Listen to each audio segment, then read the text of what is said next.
2025년 한국교회들 선교 140주년을 맞이했다. 복음이 한반도에 뿌리내린 지 140년.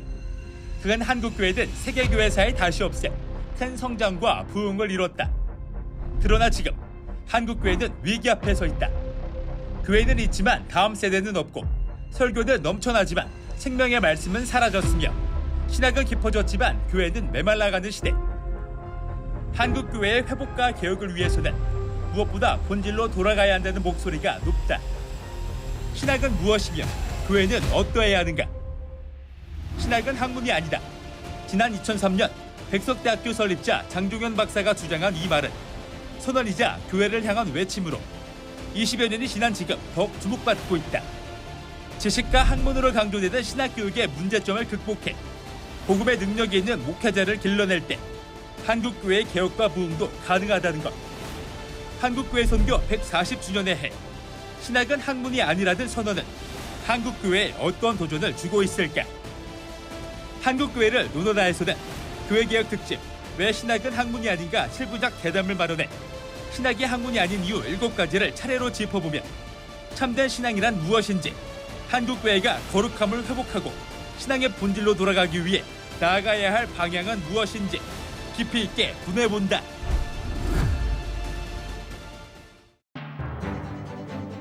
안녕하십니까. 한국교회를 논하다 진행을 맡은 박찬호 교수입니다. 그동안 교회개혁 특집 7부작 왜 신학은 학문이 아닌가라는 주제로 깊이 있는 논의를 이어왔는데요.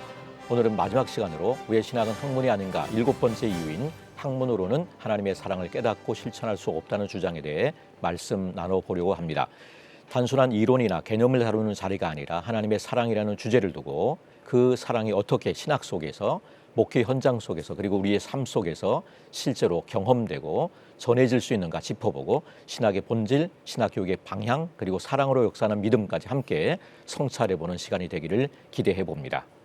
오늘 함께 말씀 나눠주실 출연자들을 소개하겠습니다. 먼저 신생중앙교회 원로 목사이신 김현희 목사님 함께 하셨습니다.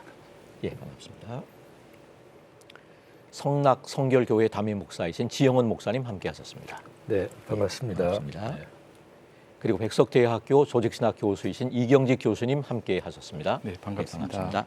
예, 함께 자리하셔서 감사합니다. 세 분 모두 목회자로서의 소명을 받으셨고 신학을 삶과 목회 속에서 구현해 오셨는데요. 먼저 세 분의 신앙 여정과 목회자로 부르심 받은 이야기부터 들어보며 오늘의 이야기를 시작하면 좋을 것 같은데요. 예, 김현희 목사님부터 한번 시작해 주시면 좋겠습니다. 저는 기독교의 가정이 태어난 게 아니고 불교의 가정에서 태어나가지고 교회에 대한 아예 관심도 없었습니다. 또한 예수 믿는 사람 핍박도 좋아하고 그렇게 지내다가 친구 셋이가 동두천에 여행을 갔어요. 여행을 가가지고 그 미국인이 이렇게 그전에 노란 족자복음을 이렇게 하나씩 주는데 두 사람은 받지 않고 나는 그걸 받아왔어요. 받아가지고 집에 와서 잠을 자는데 자는 것도 아니고 깨어 있는 것도 아니고 그러면서 계속 성경을 전혀 모르지요. 요한복음 3장 3절에서 5절, 요한복음 3장 3절에서 5절을 계속 되풀이 되는 거예요. 그 일어나서 벽에다 썼어요. 써놓고 그 인도 쪽자복음을 보니까 사람이 물과 성령으로 거듭나지 아니하면 하나님 나라에 들어갈 수도 없다, 볼 수도 없다. 그 말씀이 이제 막 뜨거워지면서 이제 교회가 가고 싶어지는 거예요. 그래서 이제 교회를 제가 이제 갈 수도 없고, 그래서 앞집에 사는 부부가 교회를 다니는데 제가 가서 그랬습니다. 나 좀 교회 좀 데리고 가라고. 근데 그분 따라 이제 교회를 갔습니다. 가가지고 이제 몇 개월 쭉 교회 다니다가 그다음에 이제 하나님 앞에 기도를 하는데 그 가운데에서 예수님을 만나게 돼요. 와, 하나님이 이렇게 계시는구나. 그 만남 가운데에서 목회자라고 하는 마음이 너무 가슴이 뜨거워져 가지고 그 아무것도 모를 때예요. 내가 어떻게 하느냐고 그러고 막 그런 것 같아요. 그랬는데 거기서 너무 깊은 얘기를 좀 안 하겠습니다. 주님을 깊이 만나는 가운데서 약속을 합니다. 내가 가겠다. 그러니까 모든 일상생활이 신학교로 집중이 되는 거예요. 난 신학을 가야 된다. 그 이제 신학을 갔는데 좀 지나고 나서 몇 년 지나고 나서 교회 개척을 석관동 연탄공장 앞에 우범지대 정말로 빈민촌 거기에서 새를 살고 있는 집사님 안방에서 우연히 예배를 드리게 됐어요. 그때 나를 전도한 사람도 그 자리에 오고 방을 빌려준 사람도 그 방에 와서 같이 이제 예배를 쭉 드리면서 목회를 46년을 해왔습니다.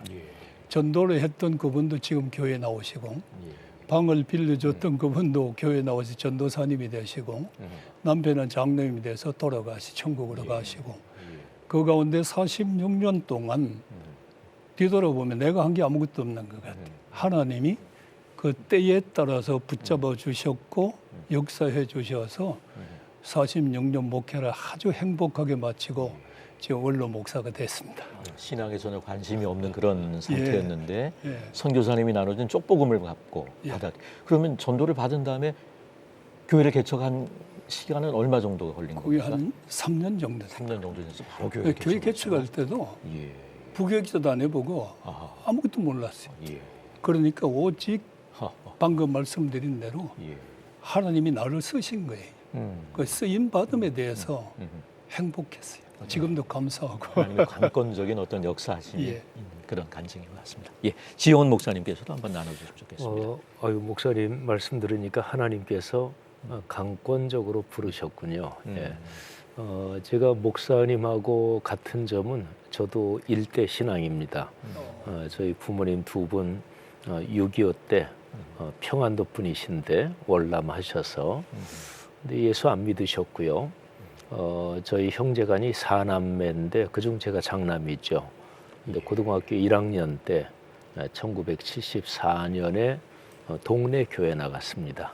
그 동네 교회 나가는 교회가 제가 지금 있는 소속된 교단 기독교 대한 성결교회 성결교단 교회였고 근데 74년에 나가자마자 제가 큐티를 배웠어요. 저는 큐티라는 말보다 말씀 묵상이라는 표현을 더 좋아하는데 근데 제도권 젊은이 선교 단체에서 하던 큐티 또는 뭐 소그룹 바이블 스터디 이런 게 한국의 제도권 교회에 들어오기 시작한 게 1974년입니다. 그러니까 한국 교회 큐티 역사하고 제가 지금까지 51년 그리스도인으로 살아온 역사가 겹치죠. 어쨌든 그렇게 돼서 고등학교 2학년 때 뭐 은혜를 깊이 체험하면서 저는 아주 특별한 좀 초자연적인 체험 같은 건 아닌데요.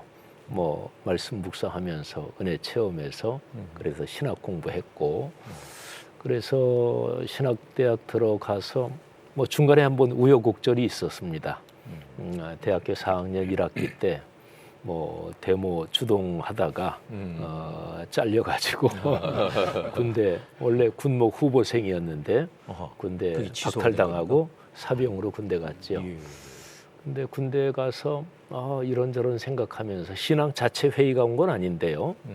아유 신학 공부 그만하고 난 집안에서 장남이니까 돈 벌어야지 그렇게 생각을 하고 그랬는데 1981년 가을입니다. 군에서 다시 한번 깊게 2000년 전에 예수님이 십자가에 달려 들어가신 게 바로 지금 여기 2000년 후에 태어난 나를 위해서 그러신 거구나. 뭐 전에 이제 그렇게 이미 믿었지만 한 번 더 깊이 깨닫고 그리고 뭐 계속 제대하고 또 이제 신학 공부 한 학기 남은 거 마치고 뭐 쭉 하면서 그래서 지금 올해까지 41년 목회를 이제 하지요. 저도 이제 몇 년 안 있으면 은퇴하는데 하여튼 가만히 돌아보면 하나님께 감사할 것밖에 없는 것 같습니다. 두 분은 그런 면에서는 불신 가정에서 태어나셔서 목회자까지 되셨는데 예, 이경직 교수님도 한번 나눠주시죠. 네, 앞에 두 분은 그 일대이시고 도중에 주님 용접해서 역시 목회를 잘하시는 것 같습니다. 저는 이제 그 모든 걸 못하는 모태신앙인데 모태신앙. 그 아버님이 일대시고요. 아버님이 안 믿는 가정에서 이제 처음 예수님 믿고 지금 온 가족 다 믿게 하셨는데 이제 목회자가 되시고 그 특별히 이제 그 철거민들이 있는 동네에서 오랫동안 목회를 하셨는데 너무 고생하는 것을 이제 보니까 아버님은 이제 저희가 삼남 삼녀고 형제 중에 제가 막내인데 아들들이 다 목사 되기를 원하셨는데 첫째 형님은 너무 그 어려운 걸 봤기 때문에 절대 안 한다고 그래서 대학을 기계공학으로 가버렸고 둘째 형님은 음악 하시고 그러니까 저밖에 이제 기대할 데가 없어서 초등학교 때부터 하라고 그래서 특히 이제 하나님의 일은 목회밖에 없다라고 계속 강조를 하셨기 때문에 다른 직업은 생각해 본 적이 없습니다. 그러다가 이제 고등학교 2학년 때 이제 저희 미션 스쿨인데 신용균 목사님이 와서 집회하시면서 콜링을 하셔서 그때 이제 공적으로 나가서 하고 근데 이제 고3 때 저희 형님이 대학 4학년이었는데 갑자기 신학교를 가겠다는 거예요. 그러니까 아버님이 저를 불러서 형이 가기로 했으니까 너는 안 가도 된다. 경영학원에서 장로가 돼서 형님 평생 재정적으로 뒷받침해라. 그때가 한 4월이었는데 이 혼란이 왔습니다. 그런데 그 한 달 동안 고민하다가 아버님한테 가서 돈 많이 버는 장로님보다 그냥 목회자로 가겠습니다. 라고 이제 말씀드렸고 아버님이 또 의외로 기뻐하시더라고요.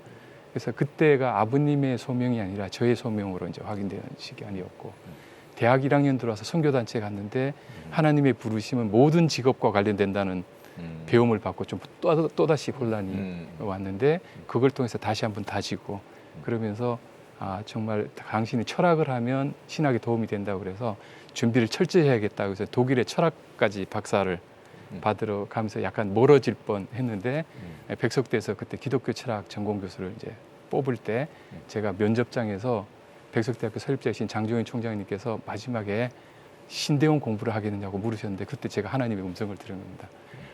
그렇게 하나님 앞에 소원했던 게 돌고 돌아서 이렇게 실현되는구나. 그래서 기쁜 마음으로 신학을 하고 그래서 지금 조직 신학까지 이렇게 가르치는 자리까지 오게 됐습니다. 그래서 결국 하나님께서 부르신 자는 끝까지 챙겨서 부르신다 하는 것을 제가 경험하게 됐습니다. 하나님의 부르심이 참 다양하다라고 하는 그런 생각들을 하게 됩니다. 우여곡절들이 있지만 어쨌거나 다 목사의 자리로 또 하나님께서 우리를 부르셨는데요. 2003년 신학은 학문이 아니다라고 선언을 하셨는데 이 선언을 들으셨을 때 어떠셨는지 궁금한데요. 당시에는 충격적인 발언이었을 수도 있고 지금도 많은 토론이 이어지고 있는데 신학은 학문이 아니다라고 하는 선언이 가지는 어떤 신학적 역사적 의미 어떤 것이라고 생각하시는지 지영은 목사님부터 한번 나눠주시죠. 사실은 2003년 벌써 상당히 충격적일 수 있는 얘기를 툭 던져 놓으시고 20년이 벌써 지났네요. 근데 저는 그때 당시 어쨌든 그 얘기 들었고요. 또 장종현 목사님이 또 이미 또 교계에서 중요한 분이시니까 꽤 충격적인 얘기 하신다. 근데 그거를 이렇게 긴 호흡으로 끌어올 줄은 저는 몰랐어요. 단회적으로 끝나는 거로. 그냥 누구나 할 수 있는 거니까. 근데 어쨌든 신학은 학문이 아니다. 그거는 2000년 기독교 역사로 보면 2000년 동안 계속 고민한 주제하고 연관이 되죠. 예를 들면 장로교 쪽으로만 보면 통합 측이든 또 합동 측이든 또 우리 진보적이라고 하는 기장 한신대학교든 거기에 가면 교정에 학문 그리고 전통적인 용어로 경건 이게 다 있습니다. 경건을 요즘은 영성이라는 얘기를 많이 하죠. 그런데 2000년 기독교 역사 내내 머리에 관념의 유희 또는 관념의 활동으로서의 이 지식하고 그리고 실제 삶의 인격과 일상의 변화 이거를 표현하는 경건 이거는 늘 긴장이 있었습니다. 그건 2000년 내내 계속된 문제고 특별히 종교 개혁 비롯한 여러 가지 신앙 부흥 운동 때는 이 두 가지의 괴리 갈등이 갑자기 확 어우러져서 기독교 본질적인 에너지가 폭발한 때죠. 근데 종교개혁 이후에 계몽주의 또 이제 그다음에 기독교 정통주의가 형성이 되는데 정통주의 때 이게 너무나 지식적으로만 치우치니까 발생한 게 경건주의잖아요.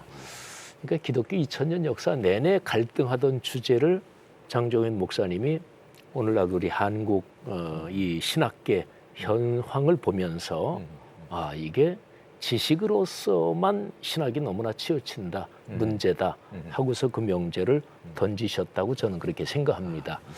그래서 아무튼 중요한 명제를 던지셨고 어느 시대, 어느 문화권, 어느 지역의 교회나 그런 긴장과 갈등은 다 있는데 한국 사회에서 적절한 때 던지셨다고 봐요.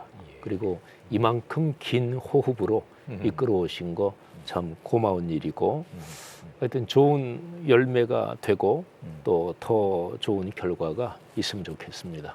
예. 이경주 교수님. 예.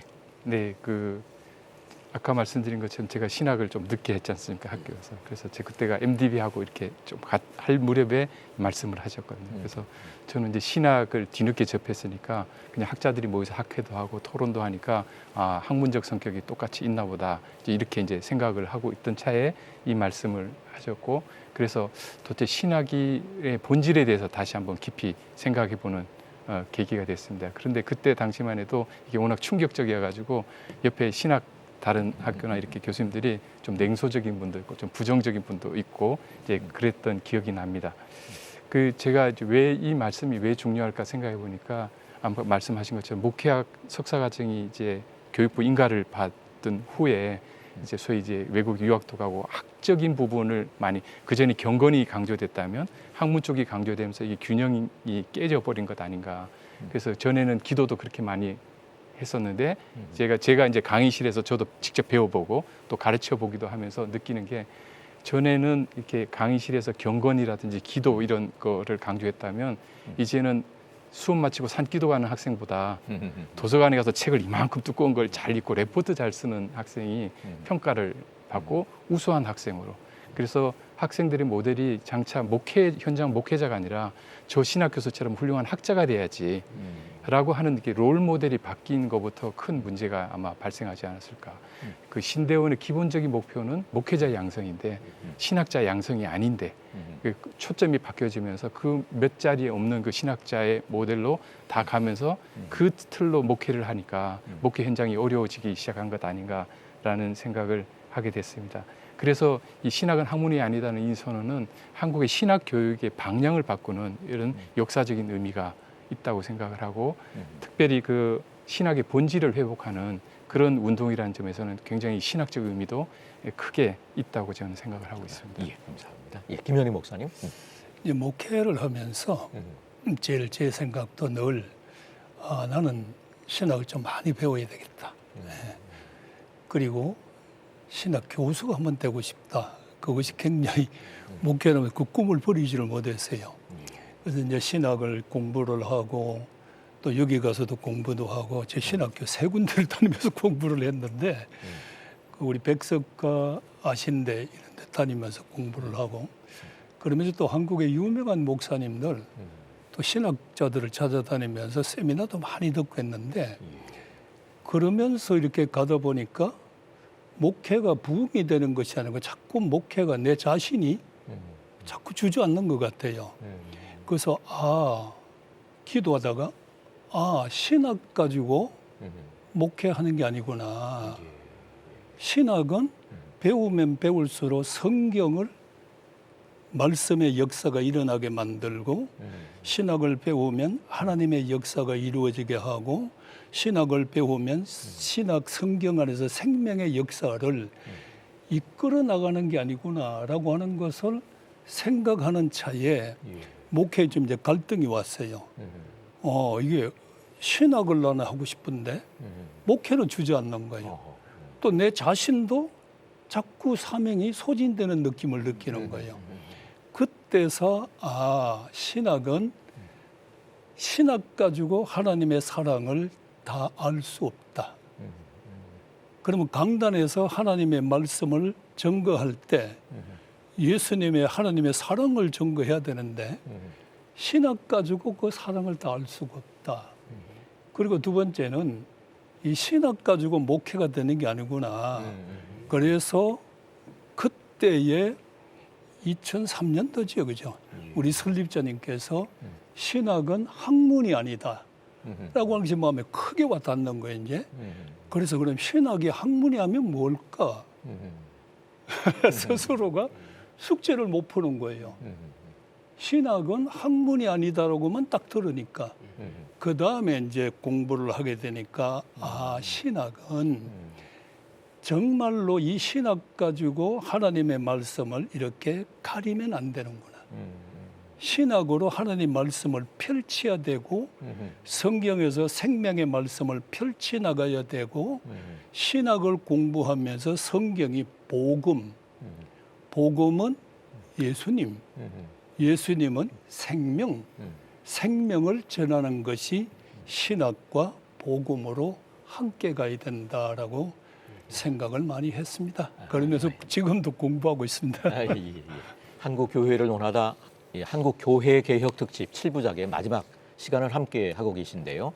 이제 오늘의 중심 질문입니다. 학문으로는 하나님의 사랑을 깨닫고 실천할 수 없습니다라고 하는 말은 우리 신학 교육과 목회에 큰 도전을 줍니다. 그렇다면 우리는 학문으로 하나님의 사랑을 깨달을 수 없다면 어떻게 하나님의 사랑을 제대로 깨닫고 실천할 수 있을런지 김연희 목사님 한번 나눠주시죠. 하나님의 사랑을 깨닫는 것은 저 같은 경우에 처음부터 많이 깨달았지만은 성경적으로 이렇게 볼 때 하나님이 나를 이렇게 사랑하시는구나, 이러한 역사구나라고 하는 거는 계속 깨달아요. 근데 그 실천이라는 게 굉장히 힘든 거예요. 목회를 하다 보면 다 내 마음에 드는 사람 아니잖아요. 천사도 아니고. 그럴 때 제가 크게 한번 부딪히는 게 한 번 있었는데 교회를 개척해 놓고 한 4, 5년 정도 됐을까? 그 교통사고를 크게 한번 당합니다. 그 6주를 병원에 20주를 병원에 입원해 가지고 있었어요.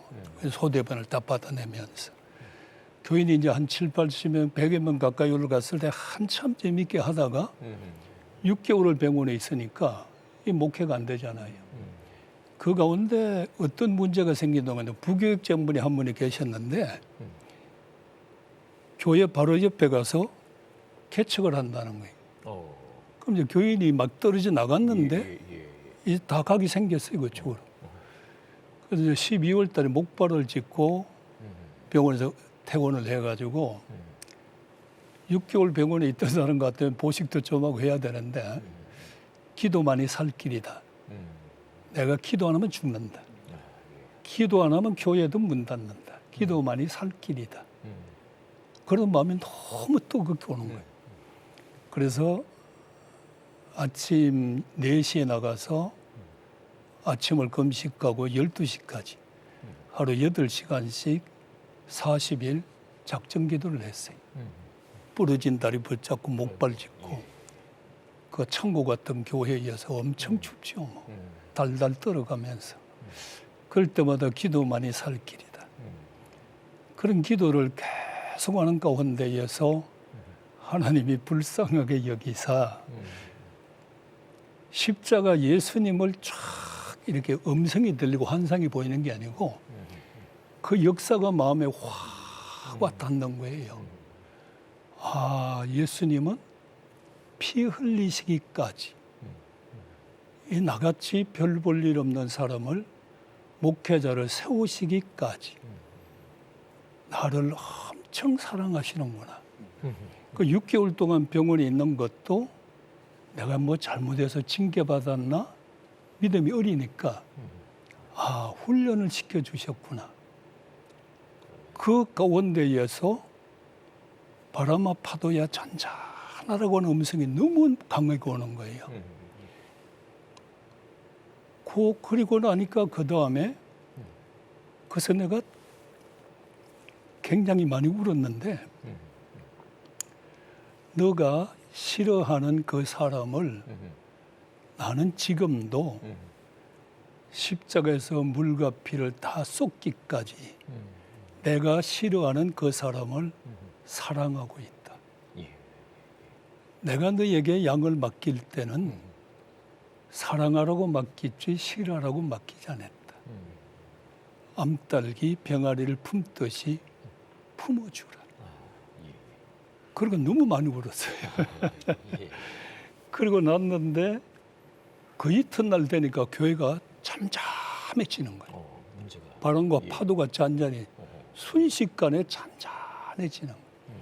그 이분은 이제 옆에 교회를 개척한다고 하시는 분이 좀 떨어져 나가서 하겠다고 이제 얘기를 하는 거예요.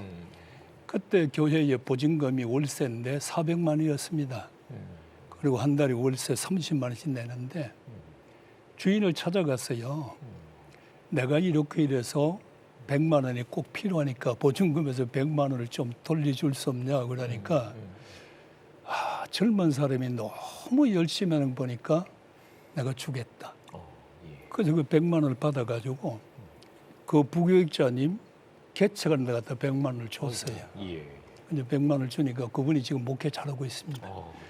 46년 목회가 군대에서 사랑은 알죠. 사랑한다는 말이 제일 쉽지요. 행하기는 굉장히 어려워요. 그 40년 목회하면서 좀 마음에 안 드는 사람이 나오면 그 생각이 딱 나는 거예요. 내가 너에게 양을 맡길 때 사랑하라고 맡겼지 싫어하라고 맡겼느냐. 너를 위해서 내가 물과 피를 다 쏟아 널 사랑하듯이 나도 그들을 사랑한다. 그 말이 목회에 큰 힘이 됐어요. 싫을 때마다 그 마음이 가슴을 치는 거예요. 그때마다 회개하고 이렇게 목회해 왔습니다. 목회 현장에서의 어떤 생생한 체험 가운데 실천이라는 건 참 힘든 거예요. 어때 지영은 목사님께서도 한번 나눠주시면 좋을 것 같습니다. 제가 이제 백석 신학이 개혁주의 전통에 서 있잖아요. 그래서 제가 개혁주의 신학의 종교개혁 신학자 요한 칼빈, 장 깔뱅의 기독교 강요 책을 제가 좀 가져왔습니다. 지금 말씀하신 질문에 장 깔뱅이 어떻게 얘기했는지. 근데 이 유명한 기독교 강요 헌사, 이게 프랜시스 1세에게 바치는 식으로 그렇게 돼 있죠. 헌사가. 근데 거기에 처음에 이렇게 되어 있습니다. 이 작품을 쓴 유일한 목적은 종교에 대해서, 뭐 이제 보수적인 신학에서는 종교라는 말로 번역을 하면 조금 싫어할 수도 있는데 뭐 신앙이죠. 목적은 신앙에 대해서 여하한 열심을 내는 사람들이 참 경건을 형성하는 데 필요한 어떤 근본적인 사항을 전수하는 것이었습니다. 그 칼빈의 이 유명한 기독교 강해는 진짜로 참된 경건이 무엇인가. 그런데 그게 한 조금 더 내려가서 보면 이런 말씀이 있습니다. 어떻게 하나님의 영광이 손상되지 않고 땅 위에서 계속될 것인가? 어떻게 하나님의 진리가 그 고상함을 유지할 것인가? 한마디로 말하면 하나님의 거룩한 말씀이 살아 움직여야 된다. 근데 말씀이 살아 움직이는 거는 사람의 단순한 지성으로 되는 게 아니고 성령이 역사하셔야 되고 우리가 간절히 사모하면서 기도해야 되니까 한 군데만 더 읽어드리면 헌사 끝나고요. 그리고 제일 처음에 이제 본책이 시작되는 내용에 이렇게 되어 있습니다. 제일 처음입니다. 기독교 강요.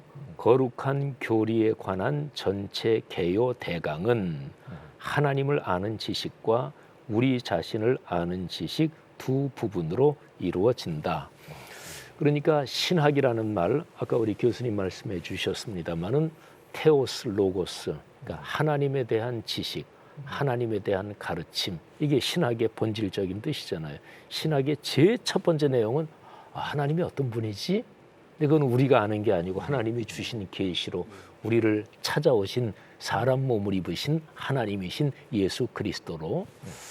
그래서 이제 말씀하신 그 질문, 목사님 말씀하신 대로 사랑을 어떻게 실천할 것인가. 우리 뭐 목회자들한테 목회하면서 솔직하게 한꺼풀만 자기 자신을 좀 정직하게 성찰하면서 하면 목회자들한테 제일 고민되는 얘기라고 생각하고, 우리 또 선배 목사님 또 목회에 오시면서 경험하신 거 말씀해 주셨는데 사랑은 내 속에 있는 어떤 능력으로 불가능하다. 그거는 하나님께서 우리에게 주셔야 된다. 그래서 어거스틴은 모든 기독교 갈래의 선생이잖아요. 근데 어거스틴이 고백록에서 하나님, 제 안에 선한 것이 없습니다. 그러니까 사랑은 하나님의 거룩한 영, 그리스도의 현존, 주님께서 우리에게 능력을 주실 때만 가능하다. 근데 말씀을 통해서 그렇게 생각합니다. 말씀을 들으면서 지식과 사랑의 관계에 대해서 다시 성찰하게 됩니다. 신학이 지식을 강조하는 학문으로 전락하면 사랑은 정죄, 관념적인 교리 논쟁, 말은 옳지만 마음이 없는 신학으로 흐르기가 쉽습니다. 지식 중심의 신학이 어떤 한계에 부딪히게 되는지, 지식과 사랑이 어떻게 바르게 연결되어야 하는지, 이경직 교수님 한번 나눠주시면 좋겠습니다. 지금 두 분 목사님이 워낙 잘 이야기를 해주셔서 제가 덧붙일 게 없을 것 같은데요. 사실 핵심은 안다고 해서 사랑을 실천할 수 있는 건 아니라는 거지 않습니까? 그러니까 신학이 학문이 아니어야 되는 중요한 이유인 것 같고요. 펄 시스터스라고 목사님들 혹시 아십니까? 예전에 60년대 근데 그 노래 제가 기억나는 게 왜 그랬을까라는 건전 가요가 있습니다. 추억을 자극하는. 예, 제 도서관에 간다고 공원길에서 살금살금 데이트만 하고 있다가 밀린 숙제 못하고 킁킁대더니 그만 사르르 잠이 들었네. 후렴이 중요한데요. 안 되는 줄 알면서 왜 그랬을까? 이게 제가 볼 때는 소위 주지주의라고 해서 알면 당연히 실천이 가능하다라고 하는 그 주장들의 가장 허점을, 그러니까 그동안 신학 교육이나 모든 것들이 지식 위주로 가니까 다 아는데 그 사랑에 대해서 얼마나 많이 됐습니까? 근데 지금 목사님들이 고백하실 때 이게 가슴에 절절히 와닿는 이유는 거기에 고민이 있고 그 하나님 앞에 참 이렇게 그걸 내놓고 고민하시고, 특별히 제가 볼 때는 방법은 내 안에 선한 것이 없으니까 성령의 도우심을 구할 수밖에 없고 기도가 답인 것 같습니다. 그래서 원수 사랑하는 것도 기도. 저도 막 그런 어려움이 있을 때 원수를 사랑하라는 위하는 기도를 하라고 하는데 잘 안 되더라고요. 근데 기도의 자리에 오래오래 머물면서 그게 단번에 되는 게 아니라 또 실천하고 또 돌아와서 기도하고, 이 과정이 아마 필요하지 않을까 생각을 합니다. 그렇다면 지금까지의 논의에 비추어서 우리의 신학 교육은 어떻게 바뀌어야 할까요? 신학 교육이 어떤 방향으로 개혁되어야 한다고 보시는지 사례로 말씀 부탁드립니다. 지용원 목사님부터 한번 나눠주시죠. 네, 제가 두 가지 제 소견을 말씀드리겠는데요. 하나는 신학은 학문이 아니다. 이 근본적인 명제, 한국교회에 던져진 이 주제, 여기하고 연관된 건데요. 2000년 기독교 역사 계속 내려오면서 늘 거룩한 학문으로서의 신학, 이게 이제 고민해온 문제지요. 그러니까 지식, 오성, 이성, 관념, 이거는 하나님이 우리에게 주신 하나님의 형상의 중심이죠. 거기에다가 하나님이 자유의지까지 주신 건데, 그래서 반지성주의는 분명히 정통 기독교 신앙은 아니고요. 그러니까 필요한데, 그런데 그게 이제 거룩한 학문이 돼야 된다. 근데 거룩한 학문, 이 거룩하다는 게 바로 우리 목사님이나 교수님 말씀해 주신 대로 사랑의 실천 뭐 이런 거죠. 그래서 지식하고 그리고 현실적인 삶의 실천하고 이 괴리가 굉장히 컸던 기독교 2000년 역사에 그런 때가 여러 군데 있었는데, 그중에 대표적인 때가 기독교 정통주의, 개신교 정통주의 때입니다. 1555년부터 보통 정통주의로 보죠. 그런데 그거를 넘어서기 위해서 너무나 지식 위주로 가니까, 그래서 이제 경건주의 운동이 일어나는데, 경건주의 운동에서는 신학을 이렇게 정의합니다. 신학은 근본적으로 실천의 학문이다. 그러니까 삶의 변화, 경건이 있어야 된다는 얘기죠. 그래서 신학교육에서도 각 신학대학들마다 다양한 방법으로 이거를 하려고 애들을 쓰시죠. 그래서 강의실에서 배우는 지식만이 아니라 현장의 삶의 변화, 이게 첫 번째고요. 두 번째는 신학은 인간 삶에 존재하는 모든 영역, 이 피조세계에 존재하는 모든 것에 다 근본적으로 연관되는 게 신학이다. 이유는 간단합니다. 하나님이 모든 것을 창조하셨고 모든 것의 주권자이시고, 하나님은 당신이 창조하신 피조세계 전체를 사랑하시고, 그리고 사람을 특별히 사랑하시고, 그리고 거룩한 복음을 통해서 먼저 믿는 사람을 통해 가능한 대로 모든 사람이, 가능한 대로 모든 피조물이 다 구원받기를 바라시니까, 그러니까 신학은 하나님이 가지는 관심사에 대해서 관심을 가지는 거니까 신학은 모든 것에 다 연관돼야 된다.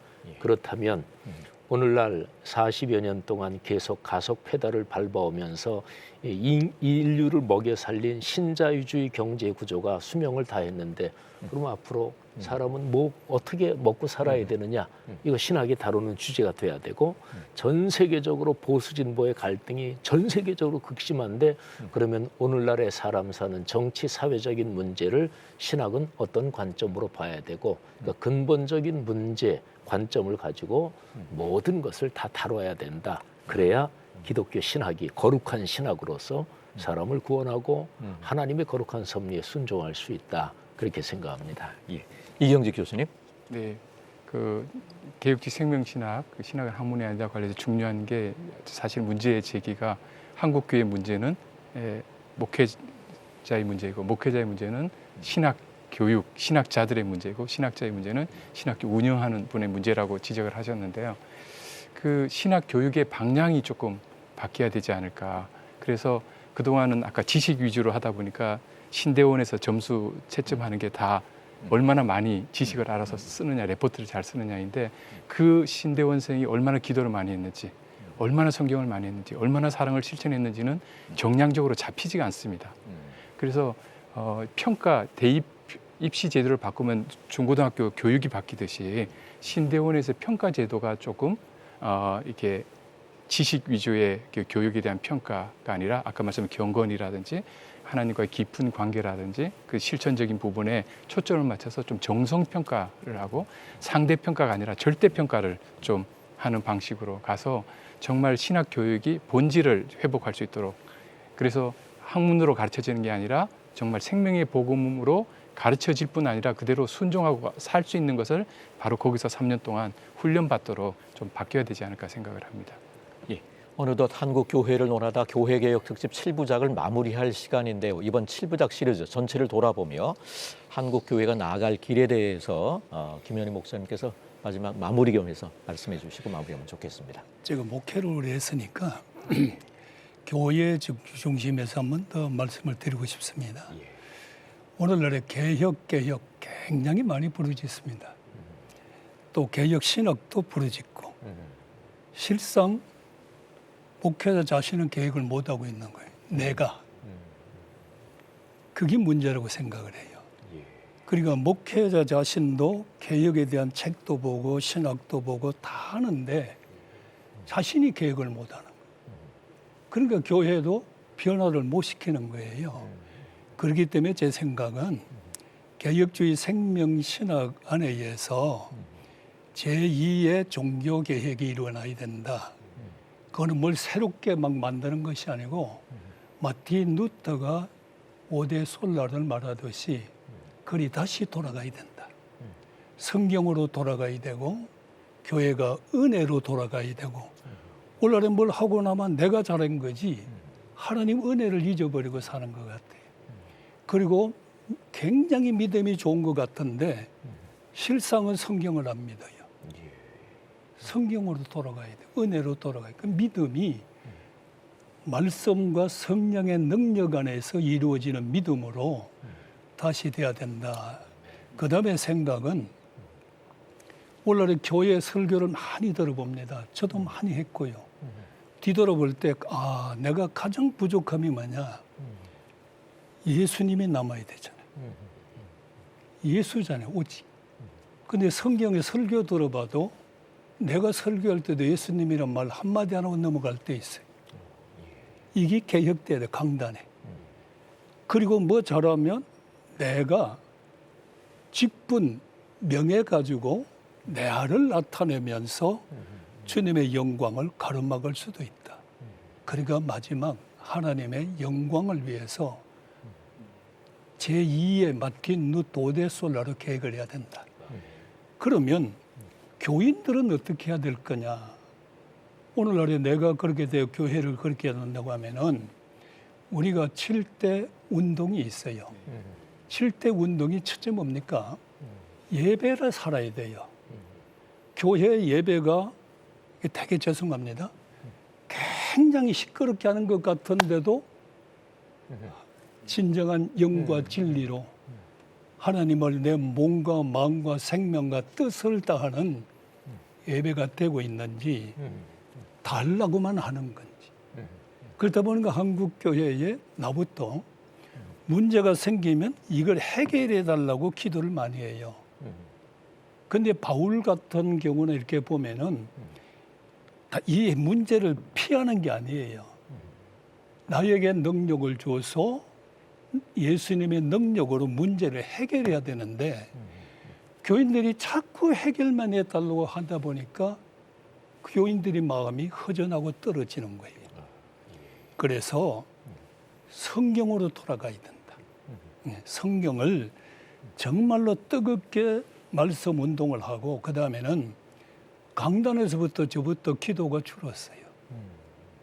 기도만이 살 길이라고 이렇게 말씀을 드렸는데 기도가 없으니까 설교도 생명이 없고 기도가 없으니까 성령 역사가 일어나지도 않고 어째 보면 살아계신 주님의 역사를 말씀과 성령과 예배를 통해서 기도를 통해서 확 운동이 일어나야 되는데 어쩌면 예배가 그렇지 못한 것 같은 걸 46년 목회하고 내 자신을 뒤돌아보면서 부끄러움을 느낄 때가 있습니다. 그러고 나니까 그 다음에 뭐예요? 우리는 성령의 뜨거운 역사를 옛날에 강단에서 많이 했어요. 그죠?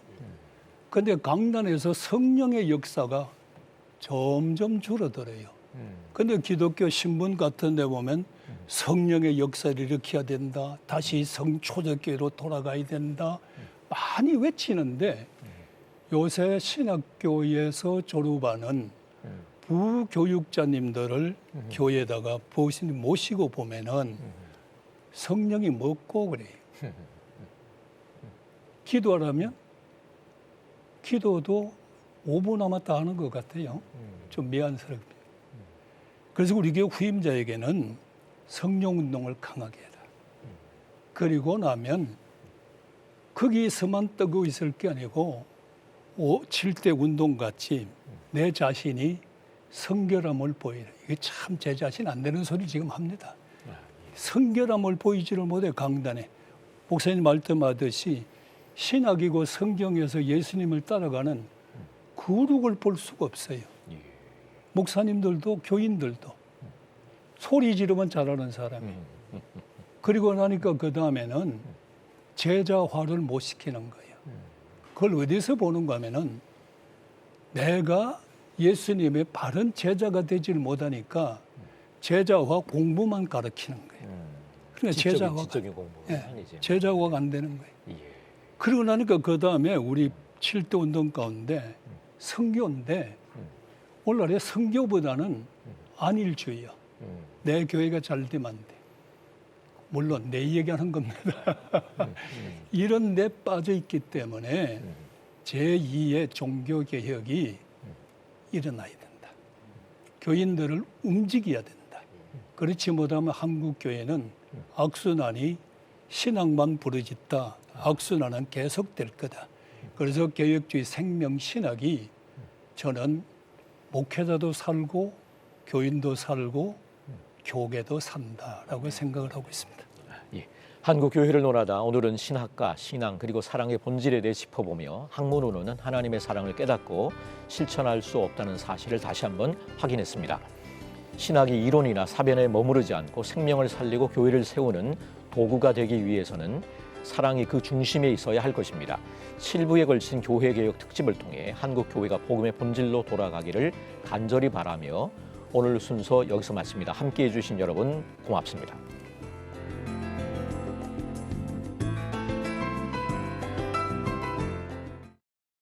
이 프로그램은 여러분의 미디어 선교 후원으로 제작되었습니다. 선교는 사명, 후원은 동역. 당신도 복음을 전할 수 있습니다. 선교 후원 02-6333-1003번